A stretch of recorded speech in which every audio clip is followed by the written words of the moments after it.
মুন্সিগঞ্জে শ্রীনগরে বাংলাদেশ জাতীয়তাবাদী দল এবং এর অঙ্গ ও সহযোগী সংগঠনগুলোর তৃণমূল কর্মীদের নিয়ে এক আলোচনা সভা অনুষ্ঠিত হয়েছে। রবিবার ৫ অক্টোবর বিকেলে উপজেলার ধাইসার তালুকদার বাড়িতে শ্রীনগর সদর ইউনিয়নের ৫ ও ৬ নং ওয়ার্ড বিএনপির যৌথ উদ্যোগে এই সভা আয়োজন করা হয়। অনুষ্ঠানটি সার্বিক ব্যবস্থাপনায় ছিলেন উপজেলা বিএনপির সদস্য আহসান উল্লাহ এবং সদর ইউনিয়ন বিএনপির সাংগঠনিক সম্পাদক জহিরুল ইসলাম জহির।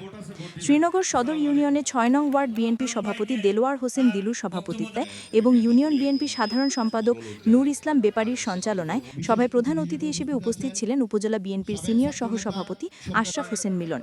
সভায় বিশেষ অতিথি হিসেবে উপস্থিত ছিলেন উপজেলা বিএনপির যুগ্ম সাধারণ সম্পাদক সিদ্দিকুর রহমান মিলন, সাংগঠনিক সম্পাদক ফারুক হোসেন মোড়ল, উপজেলা যুব দলের সদস্য সচিব মামুনুর রশিদ মামুন, স্বেচ্ছাসেবক দলের আহ্বায়ক ফয়সাল আহমেদ রনি এবং কৃষক দলের আহ্বায়ক শেখ শাহ আলম।